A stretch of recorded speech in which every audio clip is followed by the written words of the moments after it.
पूरी दुनिया में कोरोना वायरस से कोहराम मचा हुआ है।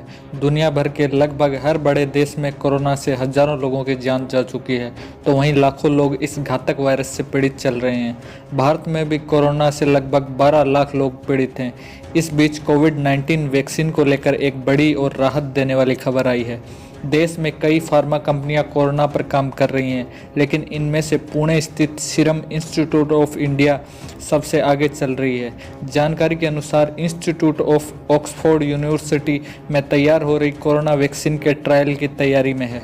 दुनिया भर में वैक्सीन बनाने की दौड़ में सबसे आगे ऑक्सफोर्ड यूनिवर्सिटी की वैक्सीन है। इसके 2 ट्रायल सक्सेसफुली कंप्लीट हो चुके हैं।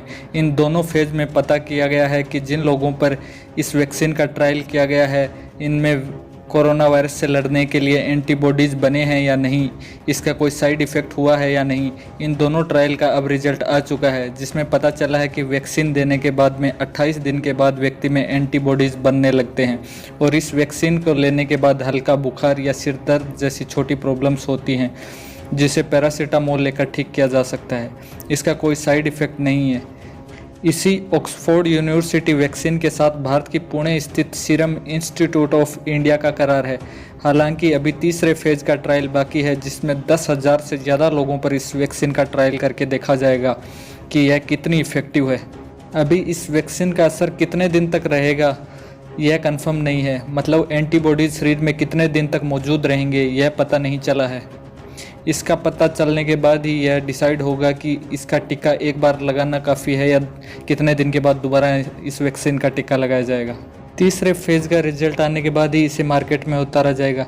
इस साल के अंत तक या नेक्स्ट ईयर के शुरुआत में इस वैक्सीन को मार्केट में उतारा जा सकता है। सीरम इंस्टीट्यूट ऑफ इंडिया के सीईओ अदार पूनावाला ने कहा है कि कंपनी ऑक्सफोर्ड यूनिवर्सिटी की वैक्सीन के क्लिनिकल ट्रायल के लिए लाइसेंस लेने की तैयारी में है और लाइसेंस मिलने के बाद 1 सप्ताह के अंदर इसका ट्रायल शुरू हो जाएंगे। By the end of this year, we should be able to produce 300 to 400 million doses come end of December. उन्होंने कहा कि अगर सब कुछ सही रहा तो अगले साल या जून या फिर इससे पहले भारत में कोविड-19 की वैक्सीन आ जाएगी।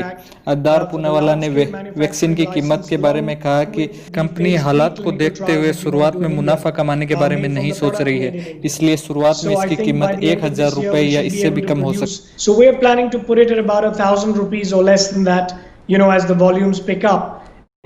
इस समय पूरी दुनिया कोरोना महामारी के जाल में फंसी हुई है और विश्व का हर मुल्क इस घातक वायरस के खात्मे के लिए वैक्सीन बनाने में जुटा हुआ है। इस समय में हर किसी की निगाह सिर्फ कोरोना वैक्सीन पर टिकी हुई है।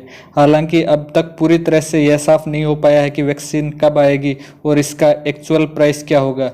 इससे पहले कुछ रिपोर्ट्स में कहा गया है कि भारत में कोरोना वैक्सीन की कीमत 200 रुपये से लेकर 300 रुपये तक हो सकती है।